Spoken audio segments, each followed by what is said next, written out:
Titus was really up against some core challenges here. I would say that there are three things that stand out to me.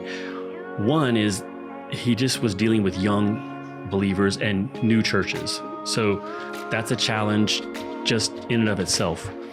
But then secondly, there were the presence of these rebellious men, these empty talkers who were upsetting entire families. And so part of his work was, okay, let's address those, and let's appoint elders who can address these teachers who are undermining the church. And then the third challenge was he was working with some rough material, like the Cretans. The Cretans are described as liars, evil beasts, lazy gluttons. And then Paul's like, it's true. That's the kind of people you're working with, Titus. So you think about Titus is like, okay, so you're going to have to exhort them.